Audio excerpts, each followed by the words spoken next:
नमस्कार विद्यार्थी मित्रांनो, भारतीय क्रीडा अकॅडमी जालना यामध्ये आपलं स्वागत आहे.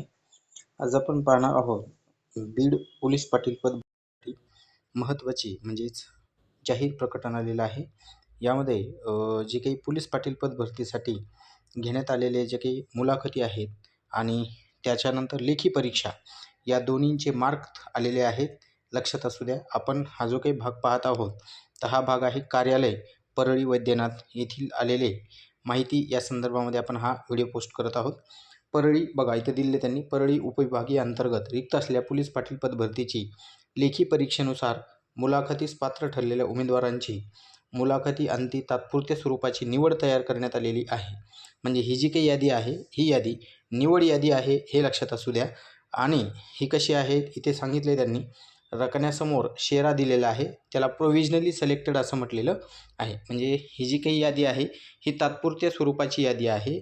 इथे त्यांनी पुढे सांगितले निव्वळ तात्पुरत्या स्वरूपाची यादी असून उमेदवारांचे पोलीस विभागामार्फत चारित्र्य पडताळणी, वैद्यकीय तपासणी, लहान कुटुंबाची पडताळणी, पोलीस पाटील वारस असल्यास त्याची पडताळणी, माजी सैनिक गृह रक्षक दल होमगार्डमध्ये जाहिरातीच्या दिनांकापर्यंत 1095 दिवस वर्ष कार्यरत, राष्ट्रीय छात्रसेना NCC क प्रमाणपत्र इत्यादी आरक्षण संदर्भात तसेच जाहिरातीतील नमूद केलेल्या अटी शर्ती अधीन राहतील.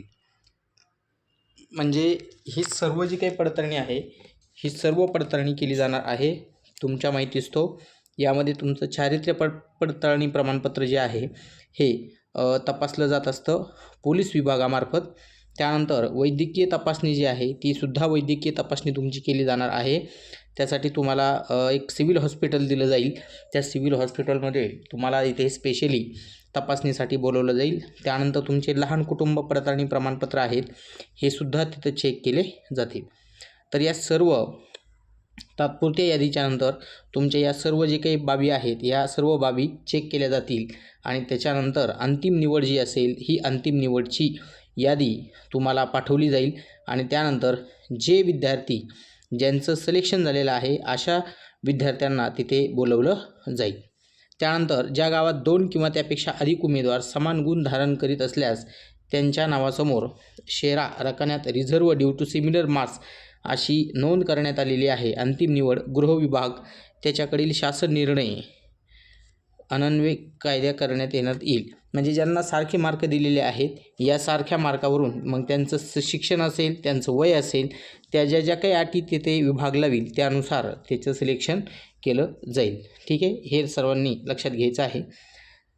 पुढं सांगितले सर्व उमेदवारांना मूळ कागदपत्राची व जाहिरातीमधील अटी व शर्तीची पूर्तता केल्यानंतर नियुक्ती आदेश पारित करण्याची कारवाई करण्यात येईल याची सर्वांनी नोंद घ्यावी. म्हणजे हे सगळं तुमचं झाल्याच्या नंतर त्यावेळेसच तुम्हाला हे जे काही दिलेलं आहे हे तुमची फायनल ऑर्डर तुम्हाला काय केली जाईल, तुमच्या घरी पाठवली जाईल किंवा तुम्हाला बोलवलं जाईल. तर असं हे जे काही पोलीस पाटील निवड समिती परळी वैद्यनाथ आहे हे यांनी दिलेलं आहे. आपण पाहू शकतात काही याद्या त्यांनी दिलेल्या आहेत, तुम्हाला इथे दिसत आहेत. हे रोल नंबर्स दिलेले आहेत, गावं पण दिलेले आहेत आणि त्यामध्ये त्यांनी फक्त डायरेक्टली तुमचे जे काही मार्क्स आहेत हे डायरेक्ट शेवटी तुम्हाला फायनली तोंडी आणि लेखी दोघांचे मिळून मार्क्स तुम्हाला इथे दिलेले आहेत.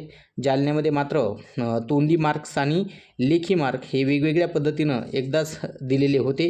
इथे तुम्हाला दोघांची बेरीज करून एकदाच दिलेली आहे. आणि समोर तुम्हाला दिसते इथं प्रोव्हिजनली सिलेक्टेड जे सिलेक्टेड झालेले आहेत त्यांच्यासमोर प्रोव्हिजनली सिलेक्टेड हे नावं दिलेले आहेत आणि त्याच्यानंतर त्यांचं काय होणार आहे, डॉक्युमेंट व्हेरिफिकेशन होणार आहे. तसेच या संदर्भामध्ये अधिक माहिती अपडेट यासाठी तुम्ही चॅनलला सबस्क्राईब करा, लाईक करा आणि जास्तीत जास्त विद्यार्थ्यांपर्यंत शेअर करा. आपल्यासमोर जशी काही नवीन यादी येईल त्या संदर्भामध्ये आपण नवीन व्हिडिओ घेऊन येण्याचा प्रयत्न करूयात. धन्यवाद.